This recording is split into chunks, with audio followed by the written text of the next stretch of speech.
Hare Krishna, Namaste, Chapter 17, which is entitled as Shraddha tri-vidho yoga, the three types of faith. Sloka 7, Part 4. āhāras tvapi sarvasya, tri-vidho bhavati priyaḥ, yajñas tapas tathā dānaṁ, teṣāṁ bhedam imaṁ śṛṇu. Even the food each person prefers is of three kinds, according to the three modes of material nature. The same is true of sacrifices, austerities, and charity. Now hear of the distinctions between them. We learned that our Shraddha is completely depending on our ruchi, and which depends on our manas, mind. If we have sattvika manas, then our ruchi will be sattvika and our Shraddha will be sattvika, and the outcome is also going to be sattvika. So, how to get sattvika Shraddha? And we also learned it is only by consuming, having sattvika āhāra.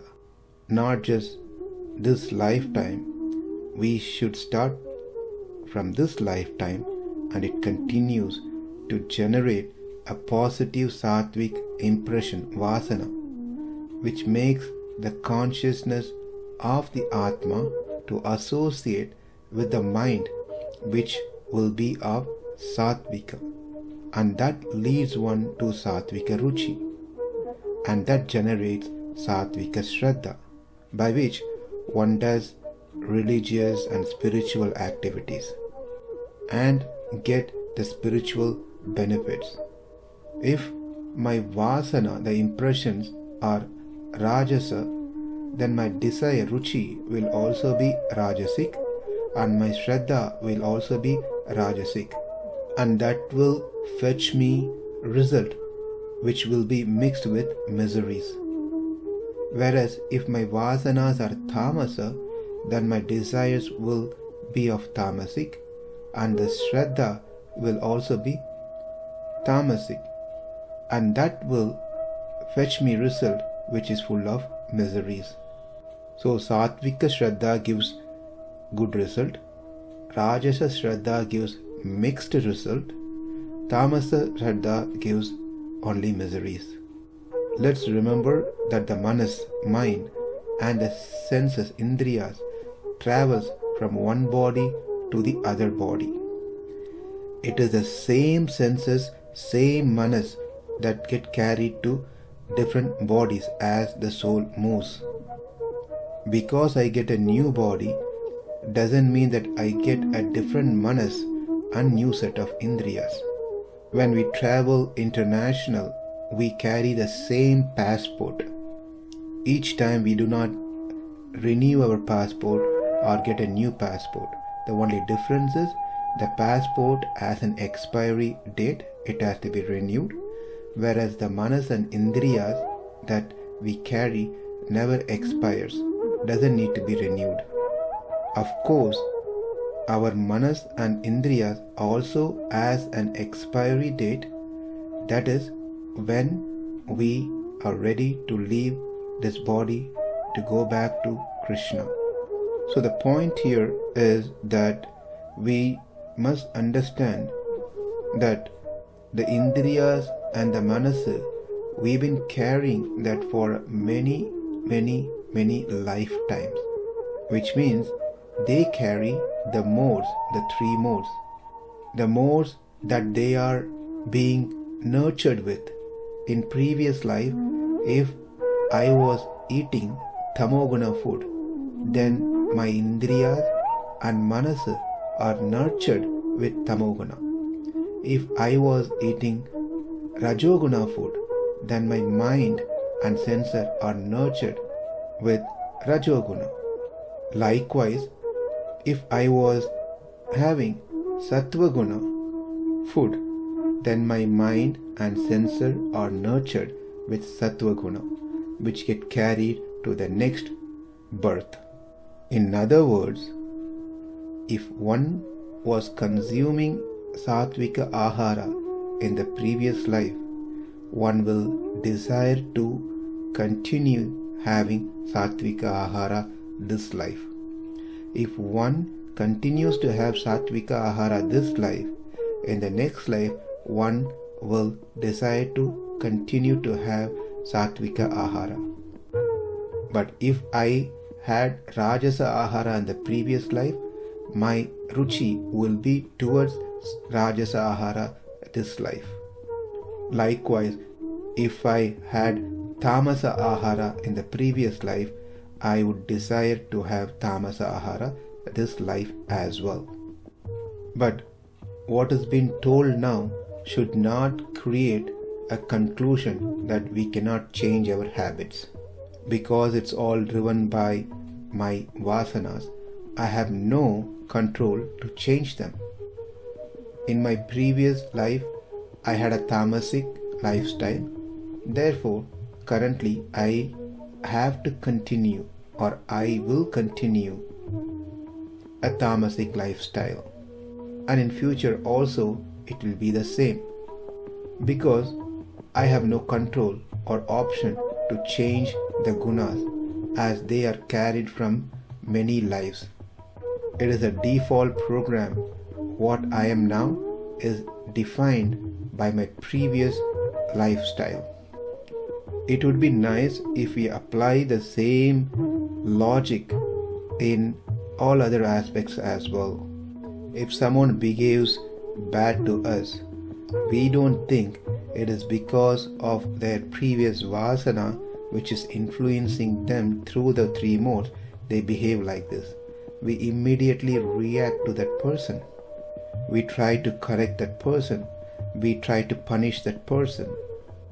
Another case is, say, I don't get a food to eat, or I don't have a job to survive. I do not think it is because of my previous vasanas and karmas that I don't have a food, I don't have a job, therefore let my life be as it is. No, we try to make changes, try to find a job, try to get salary and feed ourselves.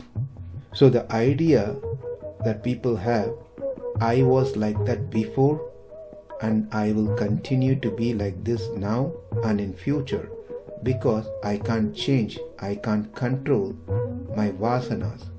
That idea cannot be accepted.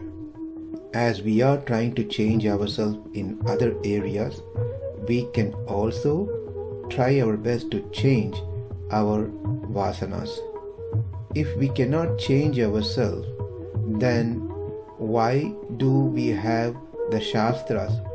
The Shastras speaks all about bringing change in oneself. Bhagavad Gita, Upanishad, Itihasas, Vedas, etc., which simply instructs us to become better. If we say that no, we cannot change because of our vasanas, then these literature will all be useless. God is not going to give us something which is of no use to us to spend time on that. In fact, Krishna wouldn't have given a big lecture of 700 slokas to Arjuna if Krishna knows that Arjuna cannot change himself because of his previous vasanas and karmas. Why would have Krishna interfered and given these instructions to Arjuna? Because even though we carry those vasanas from previous lives, we still have swatantriya. God has given all the living entities free will. We are not robots. We are not toys which doesn't have swatantriyam, independence, free will to function themselves. We have that free will to choose what we want to do and what we don't want to. With that free will, we need to make right choices. Those choices that makes us better by overcoming our previous impressions, vasanas. So the answer is we can overcome our previous vasanas, change our ruchi, which can change our shraddha into sattvika. Right now, we are hearing from Krishna that sattvika food is the only food that we need to consume. We should never even go close to any of those lower food that of rajasa and tamasa. Again, we will see in detail what they are in the following slokas. But when we hear this, we all can make a resolution. We all can become determined to only consume sattvika āhāra. By taking that step, we are changing our previous vasanas.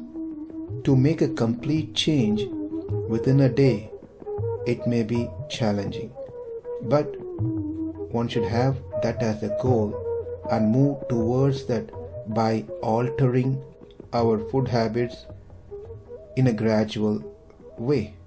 For example, those who are not vegetarian can make a resolution and practice that the person will be vegetarian for certain days and gradually increase the frequency to become fully vegetarian. Those who are already vegetarian can be a little more strict in being a vegetarian to make sure that person checks the ingredients that they eat if they are consuming from outside. And those who are strict vegetarian can stop eating outside. And those who have stopped eating outside, only cook and eat, they can make sure that they use the ingredient that's been prescribed in the scriptures. Only those sattvika ingredients. Those who eat the right sattvic food with right ingredients can make a next step of making sure what they cooked is being offered to Krishna and then honor the prasadam. Therefore, we have a choice to make. Krishna is not made as robots and toys with no independence, with no free will to make choices. Therefore, we cannot simply blame the destiny. We can't say everything is predestined. Therefore, I am like this. I've been ordained to be in Rajoguna. I've been programmed to be in Tamoguna. It is because of my previous karma vasana that I have to eat rajasic food and tamasic food. Or one may say, he is eating sattvic food because of his previous vasanas and karmas.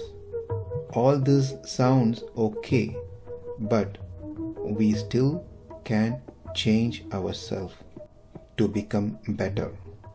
Do we leave our children when they don't want to do things that we tell them? If the children says that I don't want to go to school, I don't like studying, we don't tell them, very good, be as you are. It is just simply because of your previous karma and vasana. You desire not to go to school. I'm fine with it. Or if a child says, I want to consume some alcohol, I want to smoke, the parents doesn't say that, well, it is your mode, it is your vasana that you've been carrying from your previous life. Therefore, please continue to drink as much as you want and you can become a successful chain smoker in this very life or in the next life. Parents doesn't do any of these things. They for sure bring change in their children for their betterment, even though the children may carry the vasanas. If we don't do that, then we fail to be a right parent. That means we certainly have room for changes, and those changes should be as instructed in our scriptures. So let's all take up the challenge to change our vasanas to sattvika vasanas. This may take time, depends on how strong we are, but let's take that first step. Let's all change our habits. The habit of eating. Let's stop saying that it's very difficult for me, my family does not allow me to do that, my society doesn't include me, I will be excluded. None of these reasonings are going to help us to attain bhakti, to attain liberation, to attain the lotus feet of Krishna.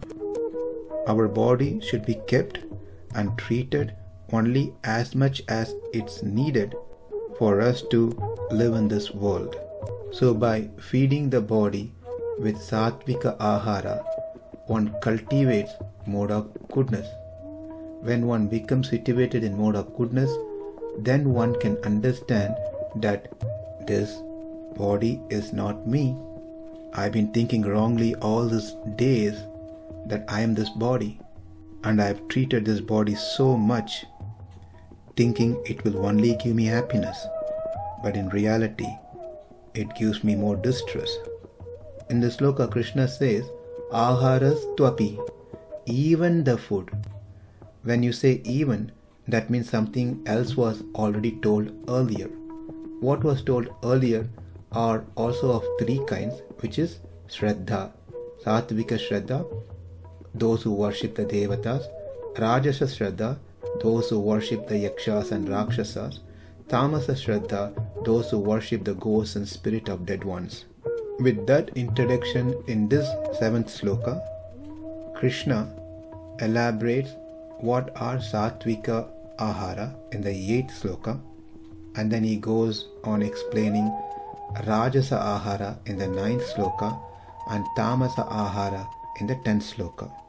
That we will learn in the upcoming sessions. āhāras tvapi sarvasya tri-vidho bhavati priyaḥ yajñas tapas tathā dānaṁ teṣāṁ bhedam imaṁ śṛṇu. Namaste. Hare Krishna.